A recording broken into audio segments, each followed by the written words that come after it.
Not getting enough culture in your life and not sure where to find it? Well, stick around as we talk about the evolving art scene in the DMV next on Views and Vibes. What you doing, Dad? My favorite thing. Really, Dad, what are you doing? Paying bills. Every month a stack of them come, just as regular as the rain. What's this one? That's a special one, son. I paid it first. How come? It's money for my retirement account. I put some money aside each month, just like I was paying a bill. Wouldn't you rather buy something? I don't want to work forever, and I don't want you to have to support me in my old age. In a way, I'm buying peace of mind.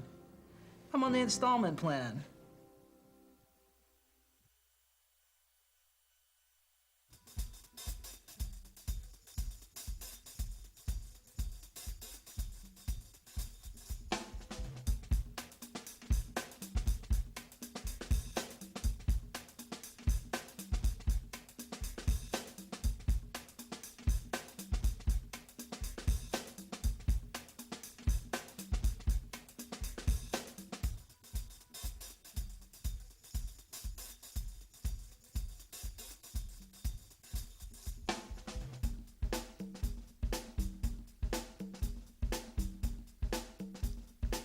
The Washington, D.C. metropolitan area was recently ranked the third most expensive place to live in the United States, behind New York City and San Francisco. Sure, you can save money by living in such places as Duluth, Minnesota and Jackson, Mississippi, but as the saying goes, you get what you pay for. In those less expensive places to live, you will not find the variety nor the sheer amount of activities that you'll find here. And like our more expensive sister cities, many of those activities are backed by our strong artist community. Here to talk about the constantly evolving art scene in the DC metro area are Project Coordinator for Art Lives Here at Joe's Movement Emporium, Neena Narayanan,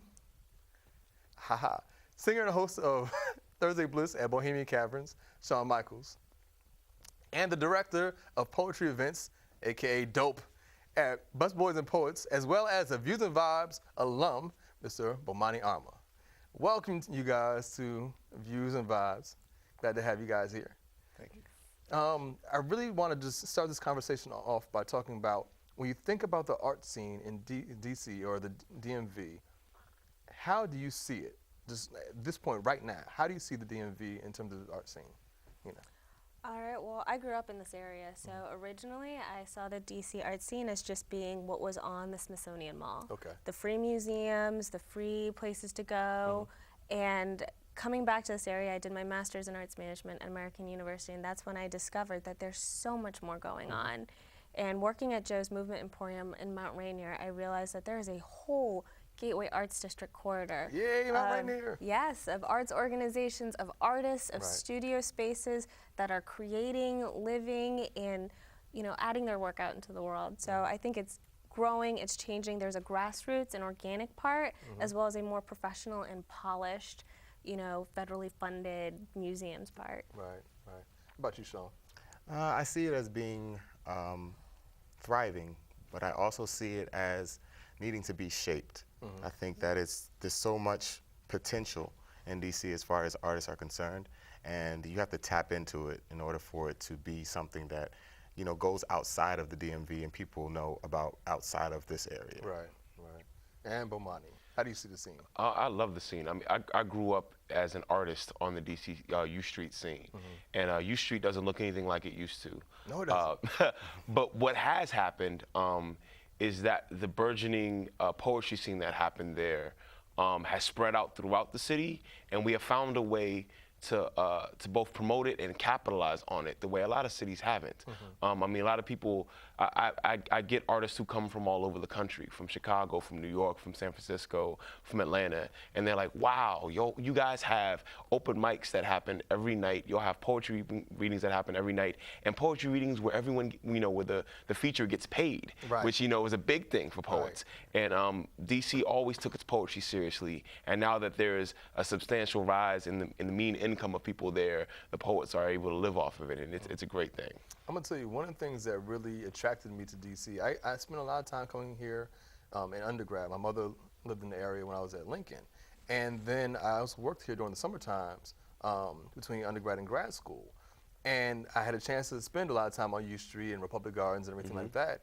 And I've always been a real big fan of live music. And the one thing that really attracted me to this area was that there's such a big, vibrant music scene here. And any night of the week, like you said with the poetry, any night of the week, you could find live music here. You know, where do you think that comes from? Why do you think DC has such a strong scene for entertainment, for music, for poetry? Where does that come from? I know for music, I always blame gospel and go-go. DC loves gospel and go-go. Right. Nationally touring artists come here to find drummers. Right. Because 8-year-old, 9-year-old boys get sat at the drum set in their church, you know what I'm saying? And then when they turn 12, 13, them and their boys go to the clubs. And so there's this natural rhythm that goes through DC that doesn't stop. And so finding opportunities and avenues for these people to have their performing opportunities, you have to, because there's so many musicians on the scene and so many people here who love live energy. Right. Like in DC, a song really isn't a hit until you heard someone do it live. Right, And heard them remix it live. And I Right. think that's the beautiful thing about the culture here. I think the college scene has something to do with it too. Howard being in DC, I'm from Morgan. I graduated from Morgan State University, but I think that has something to do with it. A lot of the younger, I don't want to call them kids, but they're really trying to make a name for themselves, and I think that they're doing that in this area and trying to find outlets to hone their craft and so having, these open mics that we have in DC gives them an opportunity to do that. A lot of people come to my open mic that are, actually working professionals, singing background for Mesa or singing background for Layla Hathaway, and but wanting to be artists in their own right. So they come to open mics to kind of, perfect their craft. Now, how do just think about you in terms of Art Lives Here. How do we actually nurture this environment for learning about the arts or being in the arts? What does your organization do with that? Well, I think with the arts, the big word is access. How do we give everyone access? And it's not just, access is huge in art education. Is there art education in our schools? Is there a chance for people, kids to pick up an instrument and take a lesson or pick up a paintbrush and make a painting? But it's across the board. It shouldn't just be children, it should be anyone. Right. And as part of Art Lives Here, last year in 2013, we actually funded a project called Launchpad, in which a young Mount Rainier resident who grew up where his parents allowed him and his friends to practice with their garage band in their garage, making noise all night long. He took an empty space around the Mount Rainier Circle and turned it into a recording studio in a sort of nurturing performance space. And he went out to area schools and talked to young people who were interested in making their own music. And they actually produced a few songs and did a performance there on the front steps. So that's a great example of, especially in Prince George's County, an empty space being transformed and used for the arts. Right. And going to that point exactly, when you talk about the education of our students in the arts, because so much of the budget has been cut from arts education, how do you think that's going to affect the growing art scene here? Will the art scene continue to grow if the budget keeps getting cut? If you can't put instruments in students' hands, will we be able to continue growing the scene if there's no budget for it in the schools? I believe that people innately want to create. Okay, It's sort of a basic human thing. Right. Like, we like to connect with each other, and by connecting through conversation, through seeing each other going, it's an act of creation in and of itself. So I think that there will still be that effort, and arts organizations are really rising to the issue. While the budgets are being cut in schools, there are, up and down Route 1, we have Artworks Now that does visual arts. Joe's offers summer arts camp that has visual arts and performing arts opportunities. We are all trying to create more and more scholarships so that kids who may not have, come from families that can afford our camps or our after-school programs can come in. And, ultimately, to get back to your question, I'm not sure how it will directly affect the amount of output. I think it would more affect the training. Right. Yeah. So I know you mentioned earlier that I'm an alum of this show. One of the things that happened the last time I was on the show is I met Pat from Young Audiences of Maryland. It's a nonprofit organization, and I'm actually working with them now. There are definitely people in Maryland and DC understand the importance of the arts. And so even when it's getting cut out the budget, there are private organizations, there are people who are making that happen. Another thing I'm proud of is at Busboys and Poets, we just finished the Louder Than a Bomb poetry open mic, not open mic, slam competition, which is a whole bunch of teenage high school kids from around DC, Maryland, and Virginia. I think most artists are innately teachers. In order to become an artist, you usually have to have a mentor. And when you get to a stage where you need to be a mentor or should be a mentor, most artists turn around and do that. And so it's just about us giving people the space to make that happen. And I think you can't kill art. The last time they tried to kill art in this society, hip hop was born. You know what I'm saying? So it's just a matter of people coming together and making something new. Right. Guys, we have to take a quick break. Once we come back from the break, we'll continue this conversation about where arts is going in our community and how you can be a part of it. All right, so just stick around. We'll come right back after this. Tommy's a really good kid. He's really helpful around the house. He loves to play with his friends. He loves school, too. He's real smart. My Tommy would never even think about trying alcohol. Isn't that right, sweetie? Real kids are curious about alcohol. 40% tried by the 8th grade. Talk early, talk often, get others involved.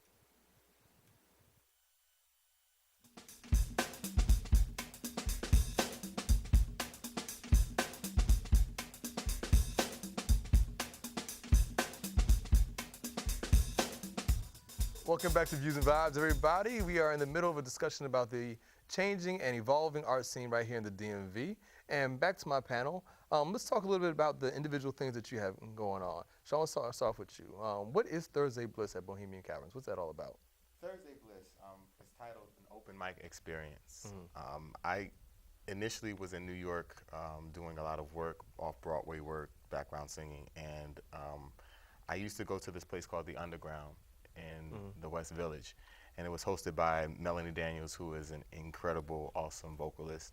And they created an atmosphere where singers came from all over, musicians came from all over wanting to play that stage, and it was an open mic. People would come from Japan, people would be there from Germany, and they would want to perform because they knew about this spot. And I wondered why we didn't have anything like that in DC. Initially, when I started Thursday Bliss, it was meant to be a one-night thing. I was just doing it one time. I was like, I'm gonna do this one time, and then I'm gonna get off of this ride. I featured one of my best friends who is extremely talented, and I wanted people to know about her. And people enjoyed it so much that they started to ask for us to do it again. So I did it, another month, and then another month turned into, this will be our 4th year. Wow. So it's a blessing. And it's something that I never saw myself doing. I didn't see myself as being a host of an open mic. I was recording my music and doing my thing in that way. But this opportunity came, and DC was hungry for it. We have sold out shows where we can't fit people in, and it's just one of those things that I think is resonating with people, because one of our motto is to reclaim your passion. And a lot of artists are working 9-to-5 jobs, and they're doing. Don't I know it, man? They're doing what they need to do to survive. But where is their lifeline? Like, how are they able to express themselves? And I wanted to give a platform for us to be able to do that, and I believe that's what's really resonating with people with Thursday Bliss, is to reclaim your passion. Nice, I like that. Now, as the dope man for I like that. Busboys and Poets, what is it that you're doing with the open mics there and the poetry there? So during the course of a month, we have between like 25 and 28 open mic poetry events. Regular events at our 4 locations. Mondays at Shirlington, Tuesdays on 14th Street, Wednesdays on 5th Street, Thursdays in Hyattsville. Regular open mics, but then we do themed open mics. First Sundays we do Sparkle, which is an LGBT themed open mic. We do Sunday Kind of Love, which is more like a literary poet type of open mic. We do youth open mics, I think every 3rd Saturday. Just basically a lot of open mics, you know what I'm saying? Poetry is therapeutic. Poetry is a lot of fun. I love hosting open mics. When I'm not hosting open mics or coordinating them, I'm teaching people how to express themselves, or I'm running a studio where people are coming in and trying to express themselves. And I think I'm very opinionated, I'm very artistic, and I love having. Nah, man, get out of here. You joking, right? I never knew that about you. Artistic and opinionated, never knew that about just a little bit, just a little bit. Okay, But what people don't understand when they get upset at my opinions, they don't understand that I want everyone to give their opinion. Like, I don't care what your opinion is. I think you should have a voice. And so Busboys does that very well. And you mentioned in the intro that DC is one of the most expensive cities, but you can still come to one of our open mics for only $5. And we make it very intentionally accessible. And so, you know, I've grown up on the open mic scene, so I've heard a lot of poetry. I've heard a lot of bad poetry. I'll be honest with you, you know what I'm saying? But what I love seeing is like a bad poet come 2 weeks later and be an okay poet, and then come a year later and they're a good, yeah. And so that happens on the scene all the time. And I'm really excited to see the young people that we've been working with become great artists, and that happens, you know, on a daily basis. And you make a good point too. Being here in DC, even though it's extremely expensive to live, you can find a lot of free events to do. And you brought up, you know, going to the museums, but there's so many events that you can go to. Even though, you know, there are a lot of events that are bigger that you do pay a lot of money for. Like if you go to an event at the Rising Sun, you're paying $150 for a band or for a group. But there are so many venues where they just want you to come in and maybe buy food, but the live event is free. You know, so you can always find something to get into that you don't have to spend a lot of money. What about some of the things that you guys do at Joe's Movement Emporium? Well, at Joe's, I mean, we do everything. Yeah, we have adult classes, we have youth classes, we have youth service programs. We have a great workforce development program called the Theater Tech program, where we actually train kids in theater technical, you know, using the light board and setting up mics, using cameras, and we're also this year introduced digital media. So they've been out, and we've partnered the Theater Tech program with Art Lives Here. And they have been our little staff of Art Lives Here photographers and videographers, and it's great. They take to it immediately. And they have done some beautiful photos and videos of some of the events we've already had. And it's really, you know, all our events for Art Lives Here are about creative placemaking, which is connecting people, artists, to a place, to a sense of home through a creative aspect. And having the kids there to document that and be a part of it and come up with the interview questions and, you know, talk with the artists and actually create some alignments. Alan Binstock is taking on a couple kids to work in a studio. We have other artists who are doing other things like that, so it's great.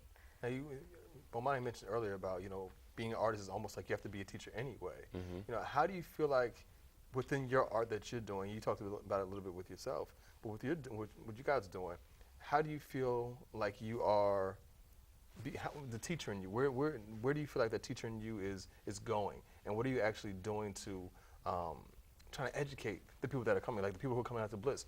Are you talking to them afterwards and trying to get them to express themselves differently or grow, like Bomani said about different poets? You know, what kind of teaching do you feel like you're doing within your work? Well, social media is great because people are able to reach out to you and say things like, you know, I enjoyed the open mic, and that's always an opportunity and a window to have a conversation about, okay, so you did the open mic, now what are you doing? You know, what are you doing with your career? Where do you see yourself? Having those type of conversations with individuals. So I think that's a great thing. I also try to teach artists to create your own path, and that's what I did with Bliss. So I use that as an example of how to create your own way. Like if you feel like there's something that you don't see that you want to see, instead of waiting on somebody else to do it, create your own path, make your own platform for yourself, and then you'll end up doing it for other people. So that's how I decided to teach. And it's funny saying that. One of the conversations I feel like being someone who actually lived by his art for a while and had to go back to work full time a couple times, you know, you find that a lot of artists aren't very clear about the business of their art. They're great artists. They can perform, they can sing, they can paint, they can do all these different things, but they don't know how to make money from it. They don't know how to sustain themselves from it. You know, so it seems like, you know, that's one of the things that you're doing, having those kind of conversations. And Neena, what about you in terms of? Well, I can say right off the bat, the Gateway Community Development Corporation, located in Brentwood, they are doing all kinds of projects and events trying to do just that. Educate artists about how do you do your taxes? You know, and how do you advocate for yourself, and what does an artist's finances look like, and the business aspect as well as the creative process, and how can you balance both. And then as far as Art Lives Here goes, we're trying to educate the public as well as artists about, you know, empowering yourself to say, this is what I do, And it's more about what do I do? It's like, what do you love? You know, I think you mentioned earlier, there's a lot of this questions about, you know, what do you do and being defined by what you do, but what do you love? What are you passionate about? Are you able to make your art full time, or is that something that you just do in the evenings? Is it a private, intimate experience? But that's still a passion. It's still something that we want people to connect to. And also, you know, you mentioned the free events, which is great. Art Lives Here, most of our events are free. A lot of our events are pop-up performances or pop-up galleries, and we want the public to come in and see what's going on and meet our artists.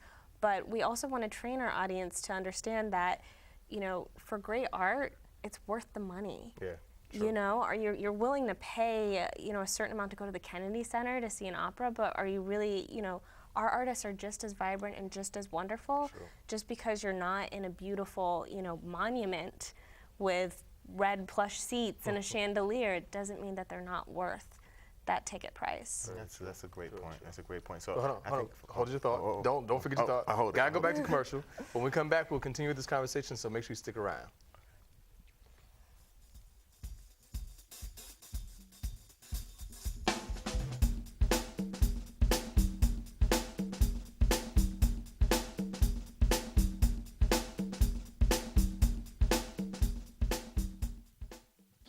College is hard. Down. Those books are heavy. My sport is football, but my passion is education.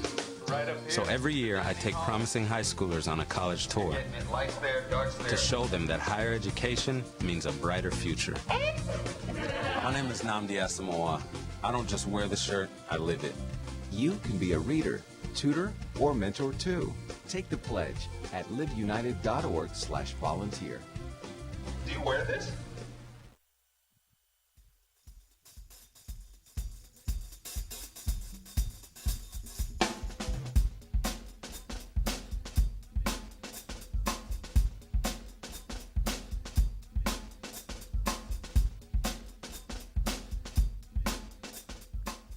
Welcome back to Views and Vibes, guys. We are continuing this conversation about the evolving art scene right here in the DMV. And so continuing with that, the whole thought, actually before we went to break, you had something you wanted to add to the conversation about making money as artists. Yeah, and it kind of goes into our next segment we're going to talk about. I just wanted to say that the quality that we provide as the people who are putting on the show is important. Right. So if we expect people to pay money to come to our shows, we want to give them a certain quality. Right. I'm big on, especially for music, to make sure that sound quality is correct, to make sure that the show seems like you had some type of vision before you did the show. You actually planned before. You planned before, right. We didn't I'm going to just freestyle this whole thing here, you know what I'm saying? Right, yeah, so we want to give them an experience. That's why, you know, that's in the name. Like, you want to give them an experience and something to feel like, I don't mind spending for this. I'm not really thinking about that. I just want to come for this experience. So you want to offer people that. Right. And so when you look at the art scene where it is now, what do you think is missing from the scene? What are those things that, we have a ton of things here, but what do you feel like isn't here right now? I want to make sure that east of the river isn't forgotten about. Right, at least, sure. and not forgotten. When you say east of the river, what do you mean? In Washington, D.C., so southeast, northeast, once you get across the river, like especially, and there are parts of it right on the river that are going to be taken care of because the property value is high and people are going to move in, but there are going to be other sections where it's going to be forgot about, and I want to make sure that that's not forgotten about. And then as a poet and as a hip-hop artist, I want to make sure that we're not selling ourselves short as to what hip-hop can be. So one of my biggest things as a hip-hop artist, because I do that about 50-50 with poetry, is that people would call me a conscious artist. People will call my whole crew conscious artists. And I'm constantly meeting young people and I'll perform for them. They're like, yo, I love what you do, but my friends won't like it. And then I go to their friends like, yo, I love what you do, but my friends won't like it. Right. And then I go to an old person, hey, I love what you do, but I was like, yo, we are selling ourselves short. Like we like music that like uplifts us and about our family and our children and our future. And we're all thinking that everyone else around them only wants what is on the radio. And we need to we need to not sell ourselves short on the idea that we want some positive energy in our lives and in our music. And I want to make sure that doesn't get lost and that we promote that on a higher level. Nice. Yeah.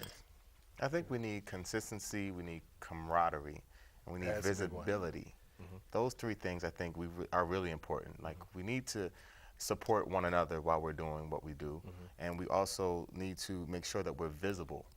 people see us. And I don't think we maximize social media for promoting the things that we do in the DC area. I think it's also hard to get people out.